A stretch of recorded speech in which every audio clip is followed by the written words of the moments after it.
नमस्कार, हर हर महादेव दोस्तों। स्वागत है जय श्री महाकाल। आज यहाँ पर हम राहु और केतु से निर्माण होने वाले दोष मतलब कि काल सर्प दोष के बारे में बात करने वाले। काल सर्प दोष कैसे बनता है पहले वो समझ लीजिए।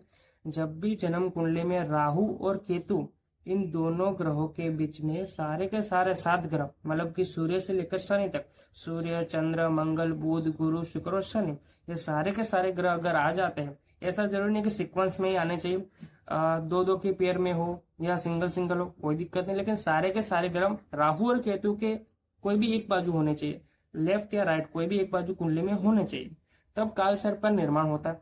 अगर इनमें से कोई भी एक ग्रह बाहर आ जाता है, मतलब समझ लीजिए कि राहु और केतु है और उनमें से कोई एक ग्रह, ये जो मैंने बताया 7 ग्रह सूर्य से लेकर शनि तक, उनमें से कोई भी एक ग्रह अगर बाहर आ जाता है तो काल सर्प टूट जाता है, मतलब काल सर्प का भंग हो जाता है, काल सर्प नहीं माना जाएगा फिर उसको।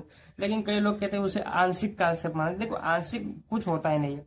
आंशिक क्या होता है? आंशिक का कुछ रिजल्ट मिलता है? मैंने तो अभी तक नहीं देखा। अगर आपने देखा है तो मुझे बताइएगा प्लीज।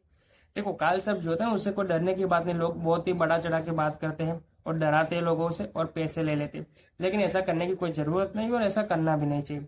काल सर्प कभी भी इतना ज्यादा नुकसान नहीं देता है। मैंने पहले भी अपने वीडियो में बताया कि राहु की पैटर्न है, किस प्रकार से वो रिजल्ट देता है, वो पैटर्न को आप समझिए तो आपको काल सर्प भी इजीली पता चल जाएगा। काल सर्प अगर आपको परेशान करा तो मैं उपाय भी आपको इस वीडियो के एंड में बताऊंगा। ओके, तो काल सर्प से डरो मत। और काल सर्प जो है ना वो कुछ नुकसान नहीं करता। सर्प जो है वो मतलब पृथ्वी किस पर टकी है? आप सब जानते हैं, सर्प देवता पे टकी है और वही कुंडली में योग है, दोष है, तो टेंशन की बात नहीं है, उसे समझिए। काल सर्प का मतलब होता है कि आपके जो पूर्व कर्म है, प्रारब्ध जो है आपको उसको ज्यादा भोगना पड़ता है।